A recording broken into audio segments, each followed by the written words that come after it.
Page 268 भारतीय साहित्य की महानता के विषय में हम पढ़ रहे हैं। ये पुराणों के विषय में है, तो यहां से पढ़ देता हूं मैं। वैदिक धर्म को मूर्तियों की आवश्यकता नहीं थी, क्योंकि इसके देवताओं के भौतिक चिन्ह भौतिक प्रकृति के रूप थे। ये अपन ने पहले भी बात करी है। हाँ, इसका एक्चुअल क्या अर्थ है, क्या नहीं है और क्यों ऐसा है, ये तो इसके ऊपर धीरे धीरे आप अगर चिंतन करते हैं, श्री अरबिंदो का और पूरा इसके संबंध में पढ़ते हैं, तो कुछ प्रवेश होता है इसमें। क्योंकि इसके देवताओं के भौतिक चिन्ह भौतिक प्रकृति के रूप थे और ये बाह्य जगत उनका प्रत्यक्ष निवास धाम था। इसमें नदी है, पहाड़ है, नक्षत्र हैं, वो सारे के सारे, ये बाहरी प्रकृति, बाहरी जगत है, वो प्रत्यक्ष मतलब सीधे-सीधे आँखों से नज़र आ रहा है। पर आप ये कहिए कि दुर्गा, अब वो तो आँख से तो नज़र नहीं आ रही। जिन-जिन रूपों को मंदिर के अंदर हम उपासना के अंदर बिठा रहे हैं, वो रूप प्रत्यक्ष नहीं है। मूर्ति प्रत्यक्ष है, पर वो देवता जो पहले थे, वो तो सीधे-सीधे ही थे। तो प्रत्यक्ष से आपको उसके सिंबल के ऊपर जाना पड़ता था, ये इस तरीके से। यहाँ ये सिंबल तब समझ में आता है, जो बाहरी रूप, जो भीतर से आपके हो। पौराणिक धर्म हमारे अंतरस्थ भगवान के आंतरात्मिक रूपों की पूजा करता था। तो इसके अंदर अब ये जितने भी रूप हैं, वो आंतरात्मिक हैं और उसे प्रतीकात्मक रूपों में उनकी बाह्य अभिव्यक्ति करनी होती थी तथा उन्हें मंदिरों में प्रतिष्ठित करना होता था। क्योंकि वेदों के जो प्रतीक है, उनको तो जगत ने प्रतिष्ठित कर दिया साफ-साफ आपके सामने। जंगल, पहाड़, पेड़, पौधा, हर जो भी कुछ यहाँ है, सबको उसने सिंबल बता दिया। तो उसके लिए अलग से मंदिर क्या बनाओगे जब पूरी प्रकृति ने ही उसको स्थापित कर रखा है। यहाँ अलग बात है, ये तो एक आपकी साइकोलॉजिकल प्रतिमूर्ति है।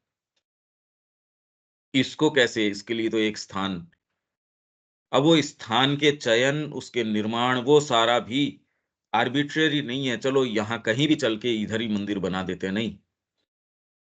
मूलतः, ओरिजिनली, बाद में तो अब जिसके जो मन में है, वो एक अलग बात है। जो कि वैश्विक गूढ़ार्थों के वास्तुकलागत प्रतीक थे। मंदिर क्या हैं? वैश्विक गूढ़ार्थ, डीपर कोई, ये वास्तुकलागत, उसको आपने वास्तुकला के अंदर लाके स्थापित कर दिया। तो केवल उसमें भगवान की मूर्ति ही नहीं और उसकी सारी डिटेल परकोटा कैसे है, कहाँ, कोई पहाड़ पे है या फिर कहाँ, किस जगह है, या कोई तालाब के बीच में है, नदी के किनारे है, ये नहीं यूं ही, यहीं क्यों है भई? और जिस प्रकार की आंतरिकता इसका उद्देश्य थी, उसी के कारण बाह्य प्रतीक की बहुलता आवश्यक हो उठी। बाह्य प्रतीक की बहुलता, बहुलता मतलब प्रचुरता, मल्टीट्यूड, क्योंकि आपकी भावना तो मल्टीफेरियस है, तो भावना को यदि बाहर रूपों के अंदर प्रकट करना है, तो प्रतीक, जितनी भावना उस तरीके से आपके ये प्रतीक, बाह्य प्रतीक की बहुलता आवश्यक हो उठी, ताकि वह बहुलता इन अंतरीय जो आंतरिक चीजें हैं, उनकी जटिलता को भौतिक कल्पना और दृष्टि के निकट साकार रूप में प्रकट कर सके। यहाँ पुराणों में ये हमको भूल नहीं जाना चाहिए, पुराणों के संबंध में बात चल रही है।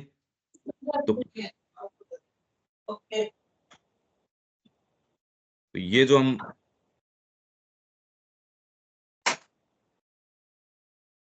पुराण के संबंध में कोई ये सारा चल रहा है हमारा। तो यहाँ पुराणों में धार्मिक सौंदर्य वृत्ति परिवर्तित हो गई है, परंतु धर्म का अर्थ सार तत्व में नहीं, वरन केवल प्रकृति और रीति नीति में ही परिवर्तित हुआ है। वास्तविक अंतर यह है, अंतर क्या है कि प्राचीन धर्म का निर्माण उच्चतम गुह्य एवं आध्यात्मिक अनुभव से संपन्न व्यक्तियों ने किया था, जो एक ऐसे जन समुदाय के बीच रहते थे जिस पर अभी तक स्थूल जगत के जीवन का ही अधिकतर प्रभाव था। वेद के समय की उपनिषदों ने भौतिक अवस्था को दूर फेंककर एक मुक्त विश्वातीत और विश्वगत अंतर्दृष्टि एवं अनुभूति का सृजन किया, और परवर्ती युग ने इसे जनसाधारण के प्रति एक विशाल दार्शनिक एवं बौद्धिक अर्थ से युक्त मूर्तियों में प्रकट किया। ये धर्म के अलग-अलग पड़ाव हो गए। अगर इस दृष्टिकोण से देखो, धर्म के अलग-अलग अलग-अलग रूप किस तरीके से आए, ये पूरा प्रोग्रेशन बता रहे हैं। फिर से देख लो। वेद के समय क्या था? अंतर यह है कि प्राचीन धर्म का निर्माण, तो इसलिए संस्कृति की महानता तो एक है ही है। इस पुस्तक के अंदर अपना टाइटल है सनातन धर्म की महानता। कि समयानुकूल धर्म जो है, यहाँ हमेशा ही ग्रो किया है। उसके रूप चेंज हुए हैं। कितना चेंज हुआ है, देखो ये तो बता ही रहे हैं। प्राचीन धर्म का निर्माण उच्चतम गुह्य एवं आध्यात्मिक अनुभव से संपन्न व्यक्तियों ने किया था, ऋषियों ने किया था, जो एक ऐसे जन समुदाय के बीच रहते थे, जिस पर अभी तक स्थूल जगत के जीवन का ही अधिकतर प्रभाव था। तो इसलिए हवा, पेड़, पानी, पौधा, नदी, मनुष्य, पशु, जंगल, सीजन्स, नक्षत्र, ये सारे रूपक के रूप में ले लिए। उपनिषदों ने भौतिक अवस्था को दूर फेंककर मुक्त विश्वातीत और विश्वगत अंतर्दृष्टि एवं अनुभूति का सृजन किया। तो इसके अंदर अपन ये पढ़ते हैं कि हमारा जो वेदांत है, अहम ब्रह्मास्मि, इस तरीके की जो बातें, तत्वमसि, सर्व खल विदम ब्रह्म, सब कुछ जो है, तो अब ये जो इस तरीके की सेइंग्स है, फिलोसॉफिकल तरीके की, ये वेद के अंदर नहीं है।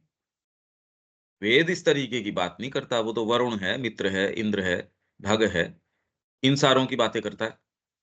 और विश्वगत अंतर्दृष्टि एवं अनुभूति का सृजन किया, और परवर्ती युग ने इसे जनसाधारण के प्रति एक विशाल दार्शनिक एवं बौद्धिक अर्थ से युक्त मूर्तियों में प्रकट किया, जिनके केंद्रीय रूप हैं त्रिमूर्ति, ब्रह्मा, विष्णु, महेश, और विष्णु तथा शिव की शक्तियां। विष्णु की शक्तियां, जिसमें देवी की आप बात करते हो, विष्णु की, और फिर बाद में शिव की। पुराणों ने इस आकर्षण को बुद्धि और कल्पना के आगे बढ़ाया। आगे बढ़ाया मतलब आपके सामने एक्सटेंड किया, आंखों के सामने रख दिया, तथा इसे चैत्य अनुभव, हृदगत भावों, सौंदर्यानुभूति और इंद्रियों के लिए एक जीवंत वस्तु बना दिया। दुर्गा का जब आप पाठ करते हो, सारी चीजें हैं उसमें, आप वहां जा रहे हो, उनके सारे रूप हैं, पूरे पूरे पुराण हैं इसके ऊपर, और वो जीवंत है। केवल ये रूप की बात नहीं है, उनका कवच, देवी का कवच, आप, ये सारी की सारी ओकल्ट प्रेजेंसेस हैं, वो काम करती हैं। क्योंकि ये केवल कोई सौंदर्य आपकी वृत्ति है, उसको सेटिस्फाई, फुलफिल करने के लिए नहीं कि ये एक रूप ऐसा सुंदर बना देते हैं। वो ही वैदिक सत्य है। वो अब समयानुकूल ये धर्म चेंज हो गया। क्यों? क्योंकि मानसिकता चेंज हो गई। ये एक बड़ी विशिष्ट बात है कि व्यक्ति जिस मानसिकता में है, उस तरीके का सत्य, उस तरीके का धर्म, उस तरीके की रियलिटी के साक्षात्कार में वो आएगा।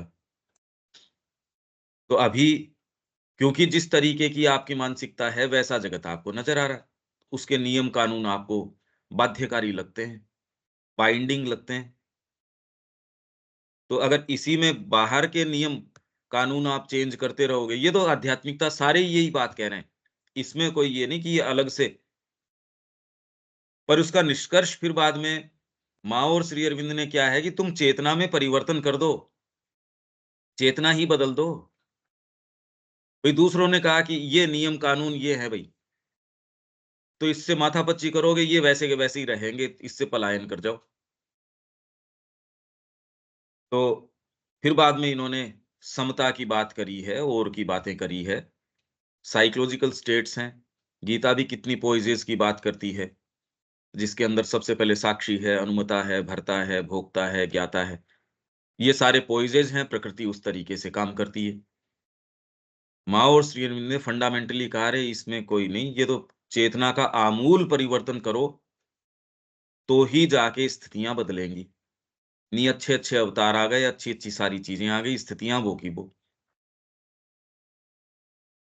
तो इसलिए ये समयानुकूल इस तरीके से एक चीज़ तो ये समझ ही जानी चाहिए कि सामने कोई बाध्यकारी नियम नहीं है। नियम वही है जो आपकी चेतना है, बस। तो इसलिए सामने बदलने की बजाय शिफ्ट अगर यहाँ से आप कर लोगे, इंटरैक्शन चेंज हो जाएगा जगत के प्रति। योगी और ऋषि के द्वारा उपलब्ध आध्यात्मिक सत्यों को मनुष्य की संपूर्ण प्रकृति के लिए सर्वांगीण रूप से स्पष्ट योगी और ऋषि के द्वारा उपलब्ध आध्यात्मिक सत्यों को मनुष्य की संपूर्ण प्रकृति के लिए तो इसीलिए पुराणों के अंदर जब आप प्रवेश करते हो, तो उसमें केवल ये नहीं कि आपका मानसिक भाग है वो फुलफिल होता है। भगवान कृष्ण का जो आकर्षण है, उनकी जो लीलाएँ हैं, आपको खुद को ये नहीं पता कि ये आकर्षित कौन-सी बात करती है। शबरी वाले प्रसंग के अंदर या फिर बाद में राम जी के कितने-कितने प्रसंग हैं, वो कौन-सा वाला इतना अपीलिंग कौन-सी बात है, कोई ज़रूरी नहीं, व्यक्ति को स्वयं को भी अरे यार! ये अच्छा लग रहा है बस। कौन-सा अच्छा लग रहा है ये विवेचन मेरे को किस लिए करना है, बहुत अच्छा लग रहा है बस। उसका एस्थेटिक जो सेंस है हो सकता है वो फुलफिल हो रहा हो। उसका पता नहीं कौन-कौन सा भाग जो है और इसमें भी तो ग्रो कर रहा है व्यक्ति। अगर चेतना में ग्रो कर रहा है तो उसमें जो प्रवेश पहले पा रहा था, वो आनंद और ज़्यादा हो सकता है। आप साधना में हो, सावित्री के अंदर पहले आपने प्रवेश किया था, आनंद आया था। अब प्रवेश करोगे, बात ही कुछ और निकल के आएगी। तो आपके संपूर्ण प्रकृति के लिए सर्वांगीण रूप से स्पष्ट, आकर्षक और प्रभावशाली बनाने और साथ ही ऐसे बाह्य साधन जुटाने के लिए सतत प्रयत्न करना, जिनके द्वारा साधारण मन, संपूर्ण जाति का मन, उन सत्यों में प्रथम प्रवेश पाने के लिए आकृष्ट हो सके। प्रथम मतलब सामान्य व्यक्ति को कैसे मोड़ोगे उस ओर? तो इसलिए जो काम यहाँ की आध्यात्मिकता ने किया, उससे ज़्यादा काम आध्यात्मिकता ने तो द्वार खुला रखा भैया, कोई आ जाओ पर तैयार भी तो करो। वो द्वार के पास पहुँचने की व्यवस्था तो करो ना। द्वार तो चलो आपने खुला रख दिया आध्यात्मिकता का, पहुँचने के लिए व्यक्ति भी होना चाहिए। ये काम हाथ में लिया, धर्म कहता मैं आता हूँ, मैं करूँगा ये काम, लोगों को लेके आऊँगा मैं और बड़े सफल रूप से भारतीय धर्म ने ये काम किया, इसलिए ये अकल्पनीय है और कहीं इसकी कल्पना तक भी नहीं है। उन्होंने तैयार नहीं किया, आध्यात्मिकता के लिए तैयार नहीं किया। उन्होंने तो सर्टेन उनको क्रीड्स दे दी, सर्टेन कुछ बस तुम तो एक पुस्तक के अनुसार चलो, बस तुम तो उनकी पशुता को कुछ थोड़ा-सा अनुशासित करने के लिए और वो पशुता अनुशासित हुई भी नहीं। देखो वो सारी विश्व को निगलना चाह रहे हैं वो दूसरे तो, सेमिटिक जितने रिलिजन्स हैं। ना वो खुद शांति से हैं, ना कोई दूसरे को शांति से रहने दे सकते हैं। तो क्यों है ये अंतर? ये कभी भी हम इनफ एप्रिशिएट कर ही नहीं पाते कि हम किस संस्कृति में हैं, इसका भाव क्या है, वैदिक स्पिरिट क्या है। इसीलिए भावी विश्व धर्म सनातन धर्म ही होगा और लोगों के लिए कल्याणकारी है। आप और दूसरे कोई सेमिटिक रिलिजन्स हैं, वो खुद प्रसन्न नहीं अपने वाले से, खुद मार-काट कर रहे। तो ये कह दो सारों में वो हो जाए, वो खुद तकलीफ में आ जाएँगे। तो इसलिए ये ही एकमात्र धर्म, जिसने कभी किसी के मुँह से निवाला तक नहीं छीना, जो विवेकानंद जी कह रहे हैं, करोड़ों-करोड़ों लोगों को बिल्कुल प्रेम से रखा और दूसरे जितने भी धर्म आए, उनको बड़े प्रेम से इन्होंने समाहित किया है, स्थान दिया है। हमने जाके कभी किसी के साथ ऐसा दुर्व्यवहार किया ही नहीं। उनको भी आए, उनको कितना प्रेम से रखा। इसलिए एक सामने आके ये धर्म प्रेषित करना पड़ेगा। तो मनुष्य जाति जो ये सारी समस्याएँ हैं, वो ये ही धर्म जो है, आज के समयानुकूल और वो कौन देता है सूत्र? श्री अरविंद देते हैं। भई एक बेसिक डिफरेंस तो देखो, दूसरे शांति से रह नहीं सकते। इसने सारों को प्रेम से हमेशा समाहित किया है, उनको खूब प्रेम से रखा है। तो आज की जितनी भी समस्याएँ हैं, यही श्री अरविंद इसमें अपने इंडियन कल्चर वाली में है भी। भावी विश्व धर्म इसी को प्रेषित करना पड़ेगा। तो वो काम तो अपना सटल में चल ही रहा है, श्री अरविंद और माँ कर ही रहे हैं, पर जो इसके संपर्क में हैं, वो अपने और दूसरे घृणित उद्देश्य हैं, वो छोड़े हैं। अगर हैं तो, और उसमें तो कोई फ़र्क है नहीं, और इसमें इस काम में लगें तो ये आपके लिए भी सार्थक है, हर तरीके से सार्थक है। बाकी तो ख़ैर और दूसरे सारे काम कर ही रहे हैं, उनको रिपीट और वो भी भद्दे तरीके से करने से क्या फ़ायदा? यही भारतीय संस्कृति के धर्म दार्शनिक विकास का आशय है। और दार्शनिक जब आप बोलते हो भारतीय धर्म को, तो इसकी आध्यात्मिकता, धर्म और दर्शन ये एक ही हैं। भारतीय और ये अपन ने विवेचन किया है लंबा, बहुत लंबा इसका विवेचन अपन ने सनातन धर्म वाली पुस्तक में किया है।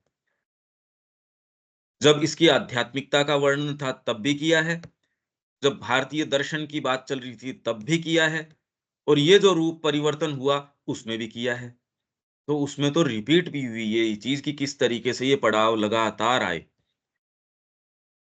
क्योंकि यहाँ का जो दर्शन है, वो उठा ही योग पद्धति से है। ये तो बात हम करते ही आ रहे हैं।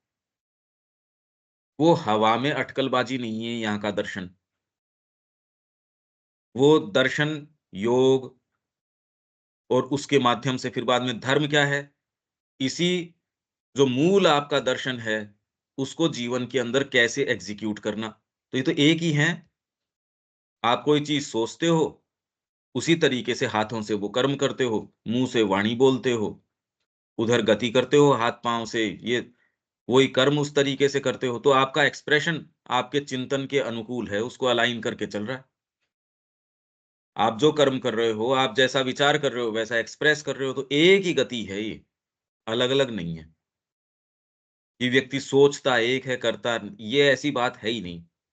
ये विशिष्टता है यहाँ की, और ये कहीं चली नहीं गई। ये ध्यानपूर्वक देखने की बात है कि पुराण और तंत्र उच्चतम आध्यात्मिक और दार्शनिक सत्यों से युक्त हैं, परंतु उन सत्यों को खंडित करके उस प्रकार एक दूसरे के विरोध में व्यक्त नहीं किया गया है, जैसे कि विचारकों के वाद-विवाद में होता है। अपितु भारतीय मनोवृत्ति, अब इसको तो देखो एक-एक इलस्ट्रेशंस लिए जाएँ कि ये ऐसे है। अगर कभी आएगा इसी के अंदर तो दे देंगे, नहीं तो ये तो खत्म ही नहीं होगा। ये तो क्यों पूरा इतिहास है इसके अंदर, पूरी संस्कृति है और हमारा पूरा बीइंग है इसमें। पूरी सत्ता हमारी किस तरीके से काम करती है, सारे भाग कैसे काम करते हैं। डीप साइकोलॉजिकल ट्रूथ्स हैं, स्पिरिचुअल ट्रूथ्स हैं, सारे हैं इसके अंदर जो श्री अरविंद कह रहे हैं वो, पैक्ड हैं। एक की चर्चा करते ही उसके और जो सहायक इश्यूज़ हैं, वो सारे पूरे खुल के आते हैं। अपन तो फिर भी खूब-खूब चर्चा कर रहे हैं इसकी।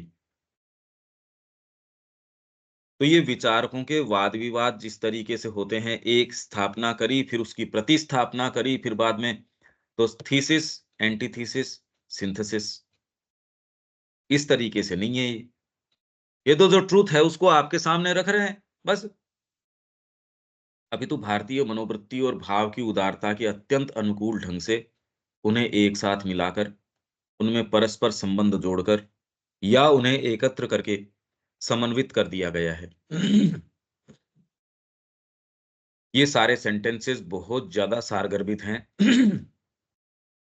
आपने बारीकी से चीज़ों को श्री अरबिंदो की पढ़ा हो। एक बार हम ये सारा पढ़ जाते हैं तब आपको धीरे-धीरे, धीरे-धीरे पर ये सारे पॉइंट्स दिमाग में फ्रेश रखिए, क्योंकि कड़ियाँ एकदम से अपन कोशिश भी करेंगे तो अभी तो जुड़ेगी नहीं, क्योंकि आप मैं तो कह रहा हूँ, पर मैं जो कह रहा हूँ वो भी तो आत्मसात नहीं हो रहा। इसके साथ आ रही हैं चीज़ें, पर बाद में आप देखते हो हाँ, उस समय ये कहा था, ये ऐसे जुड़ता है। तो एक बार एक व्यापक पिक्चर मिल जाती है इस सारे वॉल्यूम्स की जो श्री अरबिंदो के हैं सिलेक्शंस। ऐसा कभी-कभी तो स्पष्ट रूप में, परंतु अधिकांशतः एक ऐसे रूप में किया गया है जो किसी उपाख्यान, दंतकथा, प्रतीक, नीति कथा, चमत्कार और दृष्टांत के द्वारा। सावित्री का कथानक है, पता नहीं कितने-कितने हैं इसके अंदर। कमी तो है नहीं, महाभारत के अंदर देखो आप, कथा में कथा है, एक के अंदर दूसरी की यार ये कहाँ से आ गया? पिछले जन्म की बता रहे हैं, फिर बाद में अगले जन्म की बता रहे हैं, इधर की बता रहे हैं, उधर की बता रहे हैं। और इसका अर्थ क्या निकलता है? महाभारत शुरू किस तरीके से हुई, वो पांडव किस तरीके से हुए, वो सारी बातें भी यार ये क्या हो रहा है? कर्ण का पैदा होना ही अब ये कैसे समझ में आए?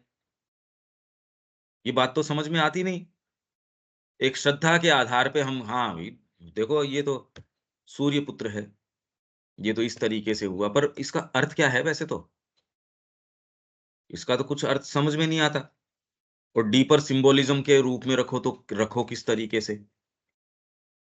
हम इस पे ध्यान नहीं देते और बुद्धि हेस्ट में रहती है, जल्दबाजी में रहती है, तो कोई भी इधर-उधर की दकियानूसी सी बात करके हाँ, हाँ, हाँ, समझ में आ गया, बस ये है ये, आया कुछ नहीं। नहीं तो एक-एक को रोक लो, रोक के उसको श्योरोबिंदो के साथ उसको जोड़ के कि ये क्या कैसे देखें इसको? तो करने के काम तो अनंत हैं। मतलब सारे लोग लग जाएँ तो भी इसको सामने ले आएँ तो बड़ी बात है। और दृष्टांत के द्वारा इसके कुछ अंश को जनसाधारण की कल्पना और भाव-भावना तक पहुँचा सके। तंत्रों में, ये तो पुराणों में, तंत्र में क्या किया? चैत्य आध्यात्मिक अनुभव की एक बृहत और जटिल राशि को लिपिबद्ध करके दृश्य प्रतिमाओं के द्वारा संपुष्ट किया गया है तथा योग साधना की पद्धतियों के रूप में व्यवस्थित कर दिया गया है। जिसमें आपकी जितनी साधना पद्धतियाँ हैं, जाके इस समय रात्रि को इतना आप ये करो, वो करो, हर चीज़ की अपनी इस पर्टिकुलर देवी को और देवियाँ भी कोई एक थोड़ी है। देखो तो सही उनको सिद्ध करने का क्या अर्थ है? लोग पागल हो जाते हैं। अगर उसमें प्योरिटी नहीं हो, ये ऐसी योग पद्धतियाँ जिनमें पागलपन तो निश्चित है लगभग, वो सिद्ध होती ही नहीं ये चीज़ें, कि हमने इसको सिद्ध कर लिया। वो उसके तो कोई न कोई विकृति तो निश्चित ही आ जाती है। इतनी पोटेंट चीज़ें हैं, पर इन्होंने तो कोई इसके अंदर भय रखा नहीं। जो-जो चीज़ें सामने रखी है इन्होंने, जिस तरीके के मंदिरों का निर्माण किया है इन्होंने, वो निर्माण कोई स्थूल स्थापत्य या फिर वास्तुकला नहीं है, वो बहुत पोटेंट चीज़ें हैं। उनका अपना भौतिक, ओकल्ट, आध्यात्मिक ये सारे प्रभाव हैं उस स्ट्रक्चर का भी, सामान्य नहीं है वो। ये कोई सामान्य चीज़ भई इनके लिए सारी चीज़ प्रतीक थी। ये बाहरी दृष्टिकोण से नहीं देख रहे थे। तो इनका कोई भी निर्माण, कोई भी किस कोण में कौन-सी चीज़ होनी चाहिए, किस तरीके से होनी चाहिए, कौन से के बाद, हर चीज़ एक सामान्य यहाँ घर भी है, वो भी ऐसे देख के चलता था कि वहाँ कोई पहले कोई पंखा नहीं, कोई हीटिंग के, कूलिंग के साधन नहीं, उसके अंदर परफेक्ट एकदम। ये अब स्टडी करते हैं यार इन्होंने किस तरीके से इनकी शेप क्या है, किस तरीके से चोक है उसके, किस तरीके से ये सारी हवेलियाँ, बिल्डिंग मटेरियल किस तरीके से होगा, ये किस तरीके से।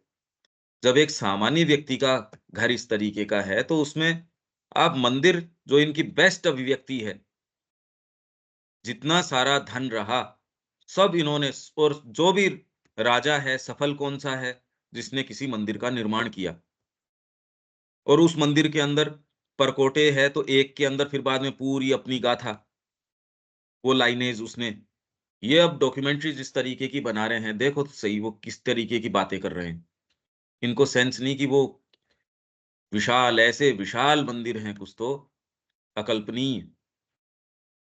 सूर्य का प्रकाश यहाँ से इस तरीके से आके यहाँ आता है, यहाँ इस तरीके का पानी का है, ये है। मतलब वर्तमान में सारी मशीनें, सारी पद्धतियाँ होने के बावजूद ये कल्पना नहीं कर पा रहे, इन्होंने कंसीव कैसे किया? बनाया तो बहुत दूर की बात है, कंसीव ही कैसे किया? क्या टेक्नोलॉजी थी उनके पास? और वो भौतिक दृष्टि से देख रहे हैं, जो कार्य जो सिद्धि इन्होंने दूसरे लेवल्स पे करी उस स्ट्रक्चर के माध्यम से, वो तो इनकी कल्पना से परे है। वो बिल्कुल परे है कि ये केवल स्ट्रक्चर नहीं है, स्ट्रक्चर तो एक एक मार्वल है ही है, वो तो एक फिएट है ही है, पर भीतर की कौन-सी चीज़ है, ये तो कोई सेंस नहीं ना। भई संगीत से गाय दूध ज़्यादा दे देती है, अब ये तो संगीत को बिल्कुल नीचे तक उतार लाए। यही बात अगर ये मानसिकता इसके ऊपर लगती है, तो क्या सोच सकती है? कुछ नहीं। तो अब तंत्र क्या कर रहे हैं, आपका जितनी ये मंदिरोपासना है, सब तंत्र है ये। और ये केवल कोई घंटी हिलाना, केवल कोई दीपक करना, ये नहीं है। इसके साथ सारी की सारी योग साधना पद्धतियाँ साथ में संलग्न हैं।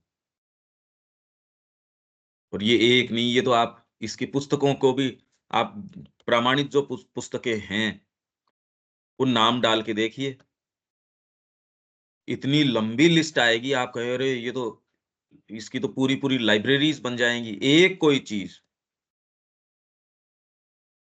यह तत्व भी पुराणों में पाया जाता है, पर अधिक शिथिल रूप में, और इसे क्रमबद्ध करने के लिए वहाँ अपेक्षाकृत कम श्रम किया गया है। ये वाला काम ये पुराण आपको इस तरीके की साधना पद्धतियाँ दे दी, ऐसे नहीं करते। शिथिल रूप में किया गया है। अब महाभारत के अंदर आप योग साधना पद्धति ढूँढने का प्रयास करो, वो आपको इस तरीके से नहीं, कोई प्रसंगवश कोई चीज़ दे देती है, कोई बात है, सूत्र सारे दे देगी पर इसको डेवलप नहीं करेगी, उसका क्योंकि उसका उद्देश्य तो दूसरा है। आखिरकार यह पद्धति वेदों की पद्धति का ही एक विस्तार मात्र है, एक दूसरे रूप में, तथा इसमें स्वभावगत परिवर्तन के साथ। पुराण भौतिक रूपकों और अनुष्ठानों की एक प्रणाली का निर्माण करते हैं, जिसमें कितने-कितने पुराण, कई हमको ऑफेंड भी कर सकते हैं, कई कैसे लग सकते हैं। गरुड़ पुराण है, आप कहते यार ये लोग तो घर में नहीं रखना चाहते, कह रहे भैया इसको घर में नहीं रखना है। पुराण भौतिक रूपकों और अनुष्ठानों की एक प्रणाली का निर्माण करते हैं, जिनमें से प्रत्येक का अपना चैत्य अर्थ होता है। रूपकों और अनुष्ठानों की प्रणाली, पूरी प्रणाली का निर्माण करते हैं, और उसका हर का, चाहे वो रूपक है, चाहे वो कोई राइट है, रिचुअल है, राइट्स, रिचुअल्स, आपके जितने भी हैं अनुष्ठानात्मक, सबका उसका अपना एक विशिष्ट अर्थ है। हाथ की मुद्रा हम नहीं जानते, पर जो वास्तव में अगर उसको कर रहा है, तो कैसे आपको हस्त प्रक्षालन है, और फिर चारों तरफ वो बैठता है मंत्र से, चारों तरफ अपने आप को परिवेष्टित करके कि कोई दूसरी चीज़ आके इसको भंग न करे। कितनी-कितनी चीज़ें वो करता है, अभी तो खाली करता तो फिगरेटिव तरीके से ही है, खाली ये कि हाँ, ठीक है, ये एक परिपाटी है। पर उसमें आप अगर विधिवत कोई भी यज्ञ कर रहे हो, ये कर रहे हो, तो उसका उससे पहले की क्रियाएँ, कि इसके अंदर आप प्रक्षालन करो, आप अपने आंतरिक प्रक्षालन करो, सफाई करो। इसके अंदर किससे करोगे आप? जल कौन-सा होगा? लोटा किस तरीके का होगा? ये सारी चीज़ें। अगर इन डिटेल को आप विधि-विधान से करो, तो आप कहो यार कर नहीं सकते विधि-विधान से पूरा का पूरा तो। सारी चीज़ें तो उपलब्धि नहीं हो सकती। ब्राह्मण ये होना चाहिए, अब मिले ही नहीं वो। भौतिक वस्तुओं की भी आप सोचो कि जो जिस तरीके का, कि इस तरीके का होना चाहिए, वो सारी मिल जाएँ, बड़ी मुश्किल बात है। वो वाली गाय होनी चाहिए जिसके अभी इतने दिन पहले बच्चा हुआ है, या इस रंग की है, या इस तरीके का इस समय गोमूत्र किया हो। आपका यार एक-एक चीज़ लाने में, और वो सारी उसी समय आके इकट्ठी हों, तो ये तो बड़ा मुश्किल है। ये कैसे करें? इस तरीके का ब्राह्मण हो, वेदी इस तरीके की हो, ये वाली चीज़ें इसमें हो। तो अभी तो कह रहे हैं बस ठीक है, एक हम इसको फिगरेटिव तरीके से, भैया सारी चीज़ आ गई है, ऐसे ही होगा ये। आजकल उसमें हवन में देखो आप, एक डब्बी के अंदर 5 नदियों का जल, जो आपके एक पंसारी बेच देगा, या ये कि हाँ साहब ये लो, ये नदियों का जल है। कहाँ से लाओ? लाओ कैसे? जबकि साधन सारे हैं। पहले आप ये कह रहे हो यातायात के साधन ये अच्छे थे नहीं, आप उनको बरोबर बताते हो। अभी सारे हैं, उपलब्धता क्या है? पैक होके मिल रहा है बस आपको, अगर इसको उपलब्धता कहो तो। इस प्रकार गंगा, यमुना और सरस्वती इन 3 नदियों के संगम की पवित्रता एक आंतरिक संगम का प्रतीक है। इसका कुछ नहीं पता हमको। जो ये गंगा, यमुना और सरस्वती, ये कह रहे हैं इसका जो संगम का प्रतीक है, बाहरी रूप से ये जो संगम है, ये वास्तव में आंतरिक संगम का प्रतीक है। क्या मतलब हुआ इसका? और योग की मनोभौतिक, यहाँ सारी प्रक्रियाएँ और आपके साथ यदि आप साधना के लिए इच्छुक हो, सीरियस हो, तो आपकी जितनी भी चीज़ें हैं, चाहे वो रोग संबंधित हो, हेल्थ हो, आपका व्यवहार हो, ये सारी की सारी ये प्योरली भौतिक नहीं हो सकती। एक स्थूल व्यक्ति है, उसके साथ जो चीज़ घटेगी, आपके साथ यदि कोई रोग भी है, तो उसको टैकल आप केवल भौतिक रूप से करोगे, है नहीं ना। व्यक्ति इसके ऊपर विशेष ध्यान नहीं देता, यूँ भी रोग अपने आप में प्योर भौतिक, प्योरली खाली वही हो, वो नहीं होता। पर जो थोड़ा सेंसिटिव व्यक्ति है, उसके लिए आप सोचो गोलियों से आप इनको ठीक कर लो या फिर आपके जो समस्या भौतिक के अंदर है, वो प्लैनेटरी पोज़ीशंस है, उसके कारण है। तो वैद्य जी का चूर्ण क्या करेगा इसमें? तो इसीलिए आयुर्वेद अपने आप के अंदर केवल औषध ज्ञान ही नहीं, इसके साथ ये और दूसरे ज्ञान भी, क्योंकि आपकी समस्या यदि उन प्लैनेट्स के कारण है, तो अब इसमें तो आप कहो कि भैया इसको ये वाली दवाई दे दो, दवाई क्या करेगी? हाँ, ठीक है, उसके सिम्पटम्स को एग्रीवेट होने के लिए वो एक फिर बाद में एक सारी चीज़ को देख के चलेगा। अब ये वैद्य लेके आओ कहाँ से? क्योंकि ये तो इंट्यूशन की बात हो गई। इनफैक्ट दवाई देना भी बिना इंट्यूशन के आप नहीं कर सकते। तो जब ऐसे के अंदर आप कर रहे हो, तो ये प्योरली भौतिक तो होता भी नहीं हूँ अपने आप में। एक भवन का निर्माण भी है, वो प्योरली भौतिक कोई ईंट का निर्माण नहीं है। आप कल्पना करते हो, विचार करते हो, कोई इंटेंशन आपका है, मोटिव है, उसको साकार रूप देते हो वहाँ पे। ये शॉपिंग मॉल बनाना है, तो आप इस तरीके का बनाओगे, अब कोई मंदिर की तरीके से स्ट्रक्चर थोड़ी बनाओगे उसका। तो कोई भी भौतिक निर्माण अपने आप में प्योरली यूँ है ही नहीं। उसके पीछे कहीं न कहीं उसका इंटेंशन, उसके उससे हमारी जो क्या अपेक्षाएँ हैं, क्या रिटर्न उससे चाहिए। और योग के अंदर तो और फिर बाद में सीधा-सीधा इसका इंटरवेंशन योग की मनोभौतिक प्रक्रिया में एक निर्णायक अनुभव की ओर संकेत करती है। क्या? आंतरिक संगम, यमुना गंगा, यमुना और सरस्वती इनका जो संगम है, ये संगम योग की कोई मनोभौतिक प्रक्रिया का निर्णायक अनुभव है। एक निर्णायक आपको अनुभव होता है जिसमें ये 3 चीज़ इसमें आप ये नहीं कह सकते कि मन, प्राण, शरीर, ये चलती नहीं ये बात। इसमें से कौन से को मन कहो, किसको किसी को भी कुछ भी कह दो फिर बाद में, ऐसे चलती नहीं। लोग कोशिश करते हैं अपने तरीके से, पर वो बात बैठती नहीं। पर एक योग की जो मनोभौतिक प्रक्रिया में एक निर्णायक अनुभव की ओर संकेत करती है ये संगम की स्थिति। अब बताओ ये आप तो नदी देख के आ जाते हो, उसमें स्नान करके आ जाते हो और इन्होंने जो स्नान की विधि बताई और उसका जो महात्म्य बताया कि भई बहुत इम्पोर्टेंस है इसकी। इसमें संगम के अंदर जब आप पर कौन-सा संगम? उसमें स्नान करोगे तो एक चीज़ की परिशुद्धि होगी। इस संगम के अंदर करोगे तो ये तो पूरा एकदम शुद्ध कर देगा और बिना शुद्ध हुए कर नहीं सकोगे। ये संगम आए कैसे? तो यहाँ कोई भी व्रत है, कोई भी चीज़ है, कोई अनुष्ठान है, मतलब नदी में स्नान करना भी ये डीप चीज़ है। योग की मनोभौतिक प्रक्रिया में एक निर्णायक अनुभव की ओर संकेत करती है। हाँ, पर ये आप प्रीरेक्विज़िट बना दो कि योग के अंदर हो तो ही आप स्नान करो, तब तो फिर कौन जाए वहाँ? शायद ही कोई जाए वहाँ स्नान करने के लिए। इसलिए अनुष्ठान के ऊपर पूरा जोर रखा कि अरे इसमें चलो, करोड़ों-करोड़ों लोग जाते हैं उसमें और सारों को कहीं न कहीं आपको कुछ टच मिलता है। क्योंकि कल हम बात कर रहे थे अनुष्ठान की, कल ही कर रहे थे शायद। भौतिक का अपना पूरा दावा है। आप केवल ये कहो यार भीतर से समझ होगी, उस दिन करेंगे तो आप कभी नहीं करोगे। बस भीतर से मेरे जिस दिन हो जाए, कभी नहीं होगा ये। आपने कई लोगों ने इस चीज़ को काम में लेके देखा है। ये ये परित्राण करती नहीं, ये झूठा बहाना है ये, करना शुरू कर दो। क्या करें मन तो लगता ही नहीं इसमें, तो आप तो करना शुरू करो बस।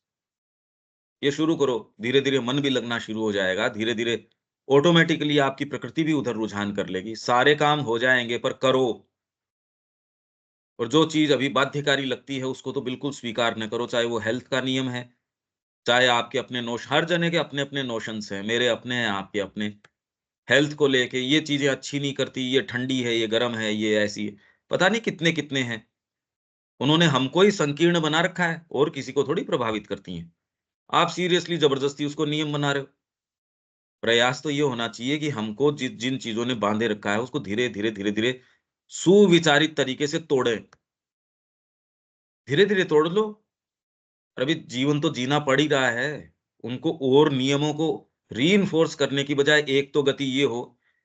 और निश्चित रूप से आप जब मुड़ के देखेंगे, एक व्यक्ति ऐसा है जो नियमों को ढीला करना चाह रहा है, विधिवत रूप से। जैसे व्यक्ति वज़न उठाता है तो विधिवत तरीके से भैया आज मैं रनिंग 1 दिन में ही नहीं कर लेगा, पहले 7 दिन ये करूँगा, फिर अगले 7 दिन में 1 राउंड करूँगा, फिर मैंने आगे से ये इस तरीके से यदि धीरे-धीरे कि शरीर में रिएक्शंस नहीं आए तो ऐसा व्यक्ति ये कर सकता है। सीरियस व्यक्ति अपने सारे बंधनों को धीरे-धीरे, धीरे-धीरे ढीला कर सकता है। कोई ये कि मेरे एकदम से बस माँ आएगी, ये करेगी, भई ठीक है, अब आप इसमें वहम में अगर पलना चाहो तो इसमें किसको दिक्कत है? तो एक निर्णायक अनुभव की ओर संकेत करती है। इसलिए यहाँ अनुष्ठान पे इतना ज़बरदस्त ज़ोर है। तेरे को समझ में आता है या नहीं आता है इससे कोई फ़र्क नहीं पड़ता, तू तो कर। तू तो खाली ये मंत्र अर्थ किसको पता है 2000 वर्षों से, पर पूरे विश्व यहाँ नॉर्थ से साउथ, ईस्ट से वेस्ट भारत के अंदर कि इसका उच्चारण सही हो। अर्थ नहीं उतना वो ध्यान दे रहे जितना कि इसका जो इंटोनेशंस हैं इसकी, एकदम परफेक्ट। और उसपे तो अभी भी क्योंकि जो वो आए थे उनसे मैंने पूछा, उन्होंने कहा, "हाँ, नहीं, नहीं एकदम परफेक्ट हमारे पास तो लोग ही वही आते हैं, उसमें कोई दिक्कत नहीं।" फिर उनकी हम और आगे तैयारी करवाते हैं। तो ये निर्णायक अनुभव क्या हो सकता है? एक सीधा-सादी सी चीज़ है कि एक त्रिवेणी का संगम है, वो योग की एक मनोभौतिक प्रक्रिया या अनुभूति उसकी ओर संकेत करती है। तो यहाँ तो फिर बाद में सारी चीज़ें डीपर तरीके से संकेत करती हैं तथा इसके अन्य रहस्यार्थ भी हैं, जैसा कि इस प्रकार के प्रतीकवाद की व्यवस्था में सामान्य ही है। किसी को यदि श्री अरविंद प्रसंगवश खोल देंगे, तो देखेंगे पुराणों के तथाकथित विलक्षण भौगोलिक विवरण, भागवत को खोल के देखो आप, ब्रह्मा जी का एक दिन, ब्रह्मा जी की ये सृष्टि और फिर बाद में नंद बाबा के पास इतनी गायें थी, ये इतना था, ये ऐसे था। ये सारा जो भौगोलिक विवरण है या फिर शेषनाग है, उसके ऊपर ये पूरी पृथ्वी है। या जिस समय धर्म का ह्रास हो रहा था, पृथ्वी ने गाय का रूप धारण किया और भगवान विष्णु के पास गई, आप कहे यार ये बातें क्या कर रहे हैं? और ये पूरी पृथ्वी को भगवान आए, वो लेके इसको चले गए या ये है, वो है। आप कह रहे हो इनको कोई भौगोलिक सेंस तो है नहीं। या इसके चारों तरफ ये इतने-इतने सागर हैं, कोई क्षीर सागर है, कोई खारे पानी का आता है, कोई मीठे पानी का आता है। आप कह रहे हो हम तो स्पेस में जा आए, कितने-कितने हमने सैटेलाइट भेज दिए, यार कैसी बात करते हो सागर है और है, कुछ नहीं है। तो भौगोलिक विलक्षण और ये भी जो एक्सटेंट बताते हैं इतना-इतना विशाल कि धरती तो उसके सामने छोटी-सी है। इन विशालताओं के सामने धरती सरसों के दाने के बराबर है। वो कह रहे हैं हाँ ठीक है, ये तो हम देख रहे हैं कि इस सोलर सिस्टम के अंदर भी धरती छोटी है और गैलेक्सी हमारी जो मिल्की वे है, उसमें अगर देखो तो धरती का पता ही नहीं। हमारा सूर्य ही छोटा-सा दिखता है, ये ढूँढना पड़ता है, अरे हमारा सूर्य कहाँ है? ये तो ठीक है कि आप सरसों का दाना पर ये शेषनाग, हम तो घूम ही आए चारों तरफ, कौन-सा शेषनाग? उसके ऊपर ये धारण करी हुई। तो बड़े अजीब भौगोलिक विवरण है आपका। जैसा कि स्वयं पुराणों में भी हमें स्पष्ट रूप से ऐसा बताया जाता है। आभ्यंतरिक मतलब इनर आंतरिक चैत्य जगत का समृद्ध काव्यात्मक रूपक एवं प्रतीकात्मक भूगोल है। अभी भी वैसे तो आप इस भूगोल में निवास नहीं कर रहे। आप दूसरे ही भूगोल में निवास कर रहे हो, आपके पत्नी के भूगोल में, बच्चे के भूगोल के अंदर। वो आपके लिए इतनी भयंकर रूप से परिवर्तित हो के आपकी कामनाएँ इतनी परिवर्तित हो जाती हैं कि आपको पूरा जगत ही वही एक छोटा-सा एक कोई एक बेकार सी चीज़ है। वो पूरा भूगोल कि ये जगत यही है। मैंने इतने बाई इतने का कुछ बना लिया, वही भूगोल है, वो धरती का बीच यही है। तो भूगोल तो हमारा बिगड़ा हुआ है ही। एक छोटा-सा केबिन बना लिया और उसको कहे देखो, मेरे इतनी बड़ी संपत्ति है। क्यों? क्योंकि यहाँ इस समय मनुष्यों ने ये रेट तय कर रखी है। तो भूगोल तो हमारा गड़बड़ हो रहा है। एक्चुअल भूगोल जिसमें हम निवास करते हैं, वो तो साइकोलॉजिकल है। तो वो सारों का क्या-क्या है, वो देख लो। कि इतनी बातें करने के बाद भी, ये समझ में आने के बावजूद भी, आपको ये माँ का भूगोल थोड़ी नज़र आता है। तो ये प्रतीकात्मक भूगोल है। अभी तुरंत में आपको अपना जो एक छोटा-सा संस्थान, प्रतिष्ठान, वहाँ आते ही लगता है बस विश्व का केंद्र यही है। मैंने कोई डब्बा तैयार किया एक या मैंने मेरा कोई एक म कोई ऑफ़िस है मेरी या मेरा ये है, जो भी जिसका अपना-अपना है। हम सबका अपना-अपना है। ये एक धरती पूरी बस विश्व ये है। ये 2 जो लोग मेरे से संबंधित हैं वो किसी कारण से खून से हैं, उनसे तो कोई इतना विशेष नहीं। अब ये जो दूसरे बंधन बंध गए या जो ज़बरदस्ती बंधा रहे हैं, वो सारा विश्व बस यही है। तो ये जो इसमें बताया जा रहा था, मैं तो कह रहा हूँ हम वास्तव में इस भूगोल में भी निवास नहीं कर रहे। तो जो ये जिस भूगोल की बात कर रहे हैं, ये हमको समझना पड़ेगा, ये दूसरे भूगोल की बात कर रहे हैं, पुराण। सृष्टि उत्पत्ति, सृष्टि की उत्पत्ति कैसे हुई? एक्चुअल में आप ये देखिए कि कितने-कितने अध्याय भागवत के हैं, इनका स्टाइल है ये। सृष्टि की उत्पत्ति को खूब लंबे-चौड़े से बताएँगे। पहले तो ये था कि यार ये बोल क्या रहे हैं? अब धीरे-धीरे विश्वास भी होने लगा है। अब ये जो है, काल की गणना जो बता रहे हैं कि एक क्षण इतने का होता है, ये इतने का होता है, फिर वर्ष इतने का बनता है। अब ये नाप के कह रहे हैं, यार बात तो एकदम सटीक कह रहे हैं ये।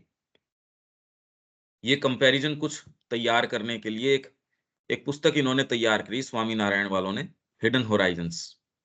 उसमें यही कंपैरिज़न किए हर क्षेत्र के, कि आज वाले तो ये कह रहे हैं, ये इन्होंने पहले ही से ये सूत्र और जो नहीं ये पा सकते, विक आपके मैथ्स के सूत्र हैं और सूत्र हैं या फिर भवन निर्माण के सूत्र भी हैं, इनको कुछ नहीं पता, कुछ भी नहीं पता। यहाँ सेंटर ऑफ द गैलेक्सी पहले ही बता रखा है, इनको तो यही नहीं पता था कि धरती गोल भी है, क्या है? पहले शुरू के अंदर यात्रा के ऊपर कैदियों को लेके गए थे। आपके जो भी ये समुद्री यात्री थे, कैदियों को सज़ा याफ्ता जो लोग थे, यही नहीं पता था उनको ये था यार समुद्र कहीं खत्म हो जाएगा, कहीं गिर जाएँगे, पता नहीं क्या होगा। तो उन्होंने कहा जी यहीं मार डालो, हमको वहाँ ले जाके क्यों मारते हो? उनको तो यात्रा पे लेके गए। फिर इतना-इतना ये दुंदुभी बजा के कह रहे हैं विश्व जो है विज्ञान के लिए इनका ऋणी है उसका अरे किसका? सारा तो ये वर्णन है, पर अब इसको अलग कैसे किया जाए? कि ये जो सृष्टि की उत्पत्ति है, अब ये भूगोल है कौन-सा? ये आपके कल्पना का भूगोल है या आपकी साइकोलॉजी का भूगोल है या ये वाला है? ये इतना ज़्यादा घुला-मिला के दे रहे हैं और इनको कोई दिक्कत थी नहीं।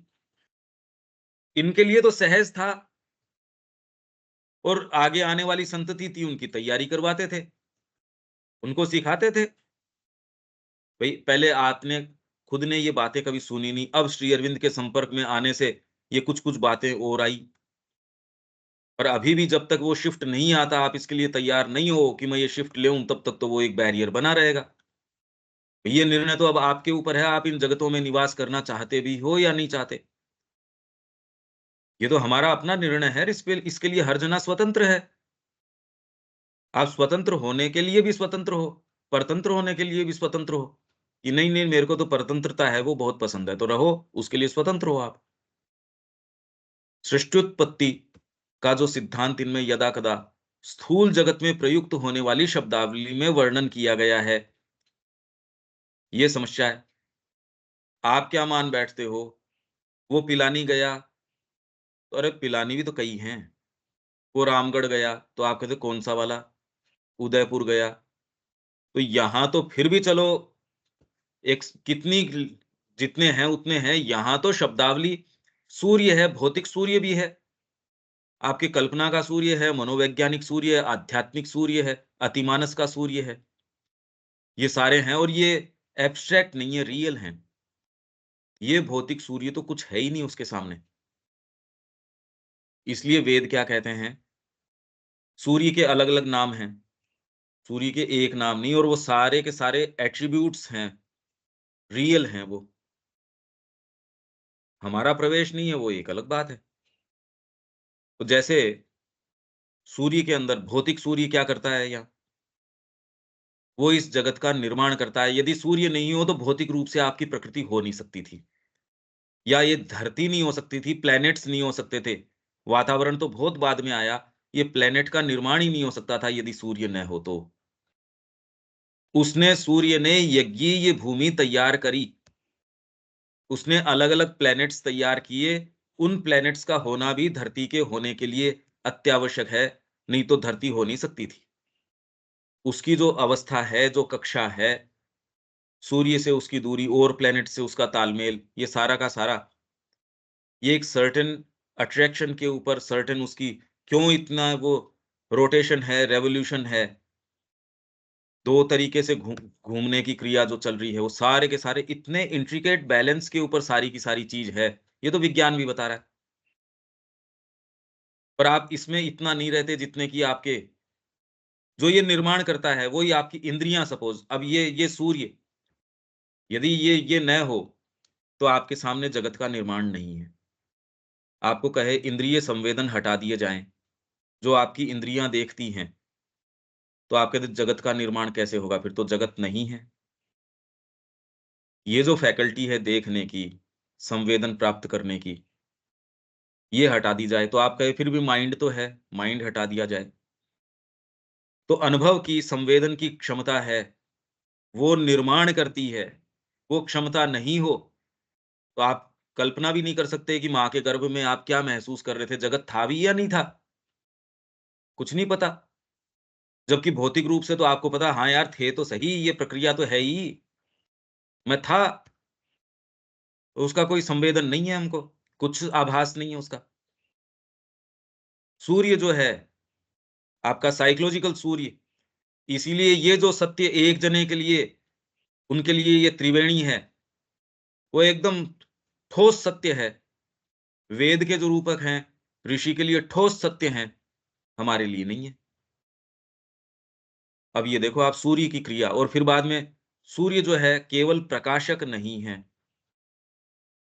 सूर्य उद्भासक नहीं है, सूर्य निर्माण करता है। सबसे पहले तो वो निर्माण करता है।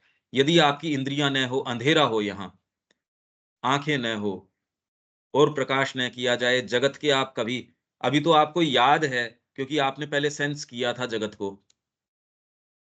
ये संभावना हटा दी जाए, आपकी मेमोरी हटा दी जाए, तो साइट है ही नहीं। तो आप कहते टच कर लूँगा, अरे वो भी तो साइट ही है, एक तरीके से संवेदन साइट है।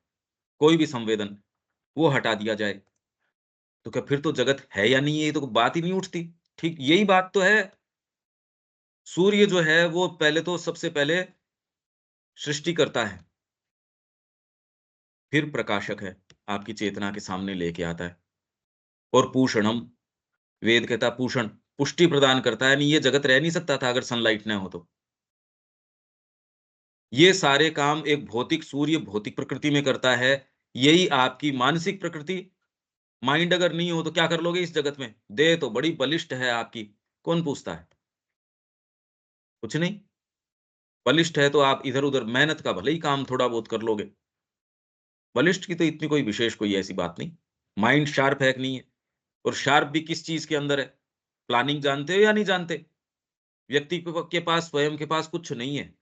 एक टेबल और चेयर लेके बैठता है, फ़ोन है खाली उसके पास। उससे व्यवस्था करता है, कहते मेरे को तो क्या आवश्यकता है किसी भी चीज़ की? न इन्वेस्टमेंट की ज़रूरत है, न मेरे को कोई गोदाम रखने की ज़रूरत, कुछ नहीं। मैनेज करना जान रहा है वो। ये अगर फैकल्टी है आपको किसी और छोटी-छोटी चीज़ के अंदर व्यक्ति ये कर सकता है। धीरे-धीरे उसको ये समझ में आ जाता है यार लोअर पोटेंसी पे क्यों ऑपरेट करो? इससे वास्तव में आनंद तो आया नहीं जगत का, जीवन का, चेतना का। तब वो एक दूसरे जगत में प्रवेश कर जाता है। वो जो जिस सूर्य के अंदर या उसके जगत में तो सूर्य अलग-अलग जगतों का निर्माण करता है। उसमें आप प्रवेश कर जाते तो आप कहते अरे वो वाले फिर दूसरा आपको कहे भैया इसमें चल कर मैं तो 5 मिनट भी खराब नहीं करूँगा इसमें क्योंकि आप दूसरे जगत में हो। इनकी इस श्रृंखला का कोई अंत नहीं है। तो आपके लिए जो साहित्य में प्रवेश करने वाला व्यक्ति है, माँ की चेतना में निवास करने वाला व्यक्ति है, उसके लिए इस भौतिक सूर्य की इतनी कोई कीमत नहीं जितना कि वो साइकोलॉजिकल सूर्य है। वो तो सारे समय उसमें निवास कर रहा है।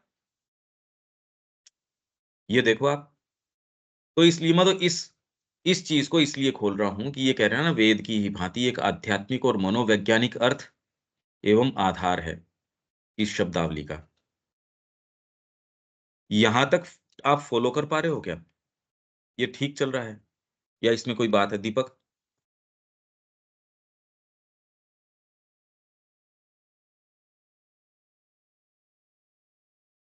देविका जी?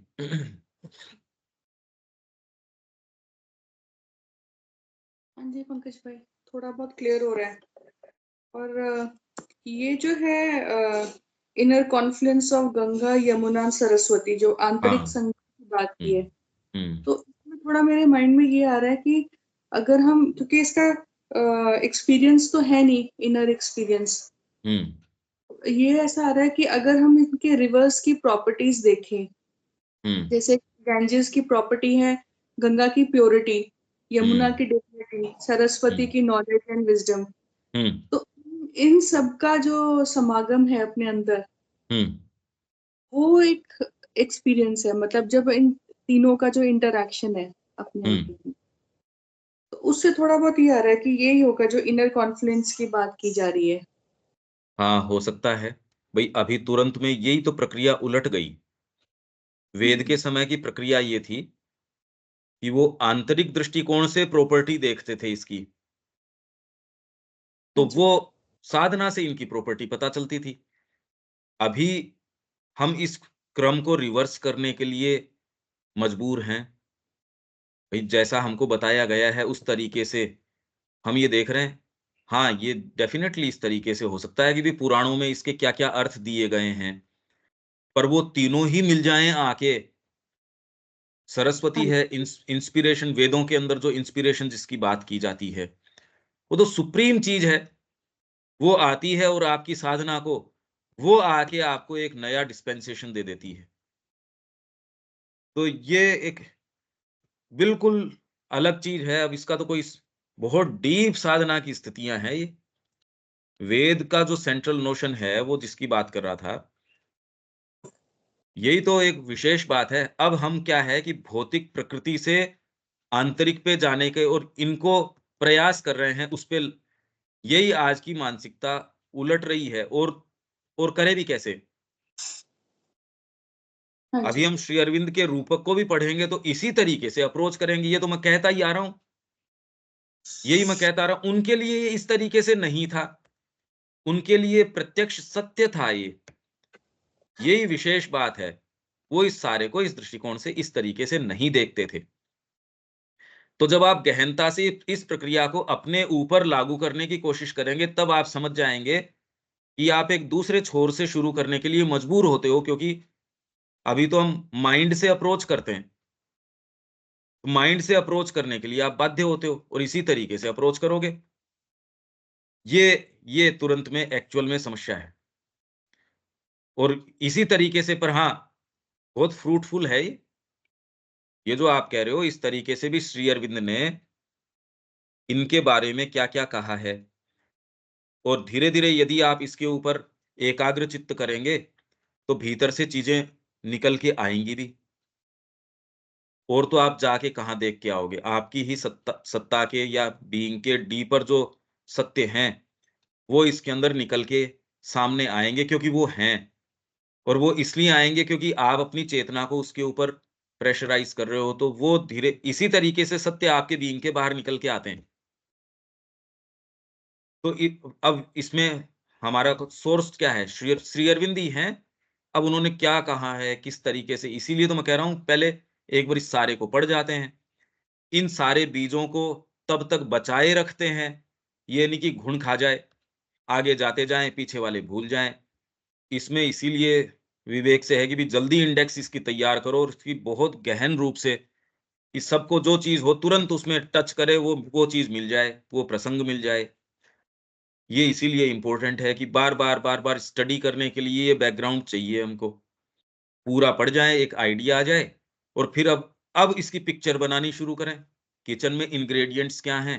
एक बार उसका पता लग गया, चलो अब ये बनाते हैं। जो उपलब्धता है उस अनुसार ये करते हैं या मैं ये करना चाह रहा हूँ, 2 अप्रोच हैं, जो उपलब्ध हैं, इनसे ये बना लेते हैं। नहीं, मेरे को तो ये बनाना है, तो फिर बाद में जो उपलब्ध नहीं है, वो अपन प्रोक्योर कर लेते हैं। पर आप एक बेटर पोज़ीशन पे होगे। इसीलिए मैं इसको मैं जो अप्रोच कर रहा हूँ, मैं इसीलिए कि ये केवल कोई विचार में नहीं रह जाए। ये बार-बार, बार-बार आगे भी इस चीज़ को आप बार-बार, बार-बार रेफ़र करें इस तरीके से। हाँ जी। ठीक है, देविका जी? हाँ जी, और एक ये प्रश्न और माइंड में आ रहा था कि जो अभी हम देखते हैं तांत्रिक तांत्रिक या ब्लैक मैजिक मैजिशियंस देखते हैं, तो क्या उनका ओरिजिन भी तंत्रा से ही है? अब चाहे वो नेगेटिव के लिए कर रहे हैं और वो अपना उनका मेंटल लेवल या उससे भी कम वाइटल के ऊपर है वो, बट क्या ओरिजिन वहां से ही आ रहा है? क्या वेदा से ही है ये हाँ, जो वेद के बिना तो कोई चीज़ हो नहीं सकती। उसका लिमिटेड प्रयोग आप यूँ तो मंत्र करके आप शादी भी तो कर रहे हो। जबकि वो सूर्य की पुत्री जो है, उसकी अलग-अलग देवताओं से विवाह का जो मंत्र पढ़े जाते हैं विवाह के, वो उस समय वो महत्व नहीं रखते थे ऋषि के लिए। वो डीपर है, ये मेरे को याद दिलाने देना, इसका तो श्री अरविंद ने खोला है, मैं रखूँगा। आपको बता दूँगा कि जो जो सूक्त है, वो तो सूर्य का देवताओं के साथ क्योंकि अलग-अलग आपके साइकोलॉजिकल पावर्स हैं ये। प्रकाश आपके कर्म करने में नहीं आएगा, भोजन पकाने में प्रकाश नहीं आएगा, मतलब सूर्य का विवाह उस फैकल्टी के साथ नहीं हुआ। आप खेती कर रहे हो, उसमें माँ का प्रकाश नहीं आया, इल्यूमिनेशन नहीं आया, तो उसका विवाह नहीं हुआ वहाँ पे। तो हर एक्टिविटी के साथ, देवताओं के साथ, इसमें ये इतिहास निकाल लेते हैं कि ये अनेक पुरुषों के साथ विवाह की एक एक इनकी प्रथा थी। अरे! ये प्रथा क्या हुई यार, ये तो साइकोलॉजिकल ट्रुथ आज भी है। कि आप मैथ्स पढ़ाते हो तब तो माँ का प्रकाश रहता है। आप वहाँ दूसरी जगह जाते हो तब प्रकाश नहीं रहता। आप कहते यार ये तो गलत बात हो गई। प्रकाश तो हर चीज़ में होने चाहिए। आपकी हर फैकल्टी में होना चाहिए। तो जो वो विवाह का सूक्त है सूर्य का देवताओं के साथ, अलग-अलग देवता के साथ, आज भी वो पढ़ा तो जाता है। ये पता नहीं ये चल क्या रहा है। ये श्री अरविंद कुछ इस तरीके के उदाहरण दे रहे हैं। आप कहेंगे वो मैं आपको आप याद रखना ये कुछ उदाहरण आपको मैं दे दूँगा।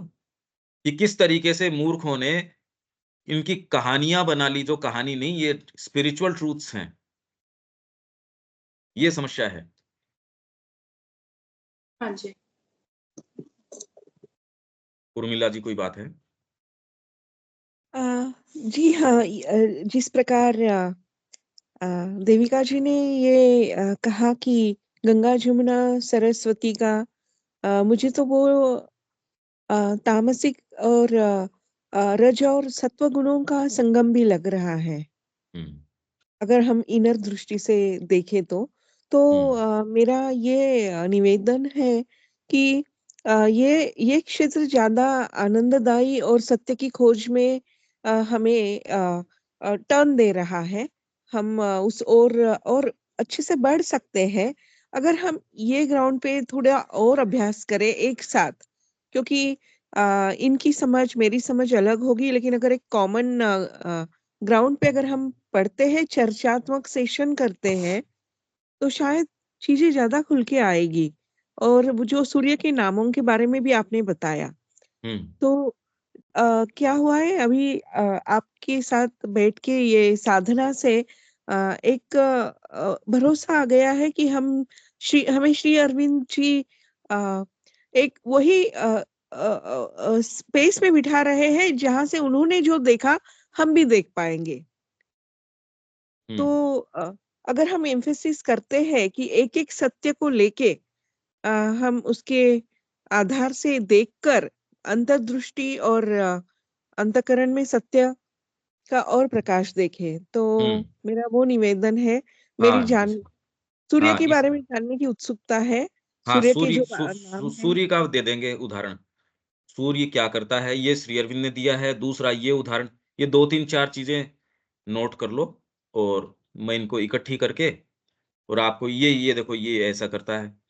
फिर पहले तो आप उसको खुद अपने स्तर के ऊपर मैं आपको रेफरेंसेस दे दूँगा। आपको खूब उसके ऊपर ध्यान चिंतन कीजिए जिससे कि उसके ऊपर जब चर्चा करेंगे तो आप उसके लिए और प्रिपेयर्ड रहेंगे। फिर जैसे मैंने ये एक उदाहरण दिया, अभी जो मैं दे रहा था श्री अरविंद ये बता रहे थे कि सूर्य का विवाह, तो ये कुछ और हमने वेद के समय किया था। आप उस समय नहीं थे, अपने वैदिक एज है, आपके पास है शायद ये वैदिक युग, ये नहीं, पुस्तक है क्या? विवाह से ज़्यादा मुझे रुचि वो अनेक सूर्य है ना उसमें है, कि आपका अधिमानस का सूर्य है, भौतिक सूर्य है, ये जितने टाइप के सूर्य हाँ, है। पर वो विवाह का है नहीं वो। वही तो कह रहे हैं कि वो विवाह नहीं है।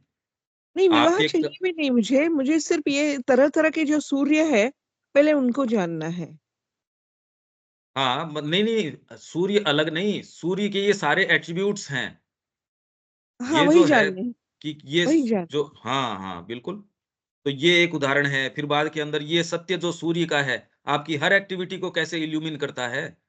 आप अध्ययन कर रहे हो उस समय तो सत्य के संपर्क में हो, पर जब खाना पका रहे हो उस समय संपर्क में नहीं हो, तो ये तो अपूर्णता हो गई।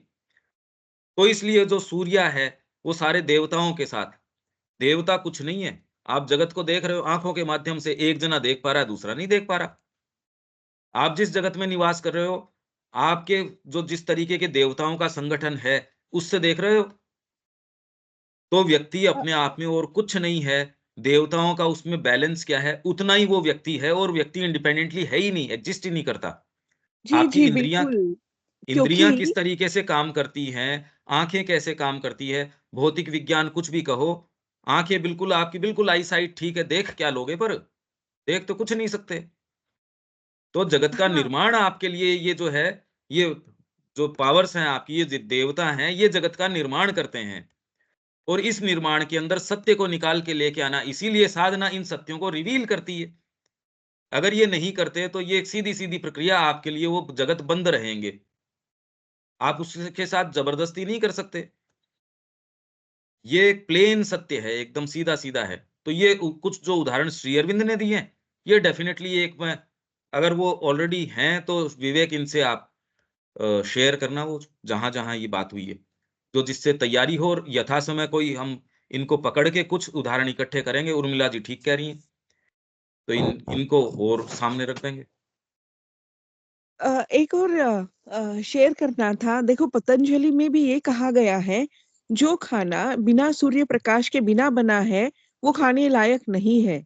इसीलिए पुराने ज़माने में और आज भी देहाती रसोइयाँ जो होती है, वो घर के प्रांगण में होती है। वो खुले आसमान के नीचे होती है। हुँ, तो ये सारा जो है it was included in our culture. लेकिन हमने इसको बाहर कर दिया है। हाँ, लेकिन इसका ज़रूर हमारे जीवन में और मैं अभी तक ज्योतिष शास्त्र में विश्वास नहीं कर सकती थी। लेकिन जब आपने आज मुझे कहा कि आपने कहा कि ये सारे ग्रह जो है, हुँ, पृथ्वी के अस्तित्व के लिए आवश्यक है हाँ, और अगर पृथ्वी के लिए आवश्यक है, तो हम पृथ्वी के ऊपर जो लिविंग बीइंग है, हुँ, हमारे लिए भी आवश्यक है और हाँ, हमारे ऊपर भी तो प्रभाव डाल रहे हैं। तो आज निश्चित मुझे ये स्पष्ट हुआ कि वो ज्योतिष शास्त्र में कुछ तथ्य होगा। बहुत तथ्य है, कुछ नहीं बहुत तथ्य है।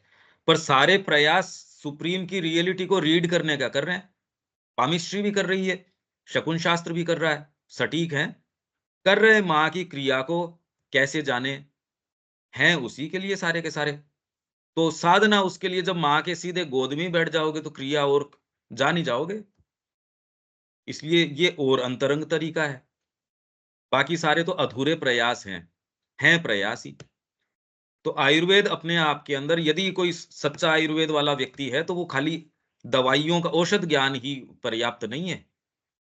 और आप अपने अब खुद के सीज़न्स देख सकते हो, समय देख सकते हो जब आपके चेतना में, भौतिक चीज़ों में अरे भई इसीलिए तो भौतिक और आंतरात्मिक ये अलग-अलग नहीं है, हमारे ऋषि तो शुरू से तभी से इसीलिए नहीं तो हीलिंग कैसे प्रभाव कर सकती है अगर भौतिक ही सारी चीज़ हो तो? हीलिंग में तो कोई भौतिक चीज़ करते ही नहीं आप। सूक्ष्म चीज़ हैं, इसीलिए और सूक्ष्म चीज़ हैं तो सूक्ष्म जगत है। सूक्ष्म जगत है तो उनका सूर्य उनको प्रकाशित करता है। हम उसमें प्रवेश करेंगे, वो प्रकाश प्रदान करेगा, वो पोषण प्रदान करेगा और निर्माण ही वो ही करता है। इसलिए अलग-अलग सूर्य हैं और ये सूर्य की श्रृंखला पूरी की पूरी ऊपर तक सुप्रामेंटल तक चली जाएगी, कम थोड़ी है ये। ठीक है? जी, थोड़ा आप इसके ऊपर विचार ज़रूर करेंगे और इसके बारे में जो जो ऑलरेडी पहले चर्चा कोई हो चुकी हो, वो शेयर विवेक देख के कर ही देगा, तो आपको और उससे फिर बाद में जो ऑलरेडी अपनी एक तो एक काम कीजिए आप वैदिक एज के ऊपर हमारा एक पूरा जो चैप्टर था, वो लिंक आपसे शेयर कर देंगे, तो वो आपके लिए बहुत मीनिंगफुल होगा, क्योंकि आपका इसमें इंटरेस्ट है। क्योंकि हम ये सारी चर्चाएँ ऑलरेडी कर चुके हैं। बहुत बड़ा क्षेत्र हम ये क एक सांकेतिक रूप से कुछ-कुछ ये करते आ रहे हैं। ठीक है, उर्मिला जी, जी? जी, जी, धन्यवाद। दीपक जी कोई बात है क्या? जी। सर्वप्रथम आपके इस महत् प्रयास के लिए आभार। फिर इसके लिए आभार कि भारतीय संस्कृति की महानता के रूप में एक अलग से पुस्तक हो, बहुत इम्पोर्टेंट चीज़ है। वेद हमारे मूल हैं और इन्होंने जो रूपक और प्रतीक प्रयोग में लिए हैं, अब समझ में आ रहा है उपनिषद और आगे पुराण ने भी ऐसे ही लिए हैं। यहाँ प्रश्न एक आ रहा है, प्रश्न नहीं है दरअसल आगे की प्रक्रिया में क्या होगा ये है कि पुराणों ने साइकोलॉजिकल फीलिंग के लिए अनुष्ठानादि के लिए जितना विस्तृत रूप और बारीक रूप से प्रस्तुत किया है, वर्तमान में अब यह कितना प्रासंगिक, वर्तमान में कौन सी चीज डेवलप हो रही उस फीलिंग के लिए, इसको यही हम है मास भक्ति म मा मा मार्ग। मासेस को ऐसे तैयार नहीं कर सकते आप। जनसाधारण जिस तरीके का पशु है, उसको तो यही चीज़ चाहिए, मैं बिठा के यहाँ विचार दूँ, पर सारे के सारे उनको जल्दी पड़ी अपने चाय के प्याले की, अपनी दूसरी चीज़ों की, क्योंकि भौतिक प्रकृति का अपना सत्य है भगवान के संपर्क में आने का। इसलिए उसको कौन प्रदान करता है? तंत्र और पुराण।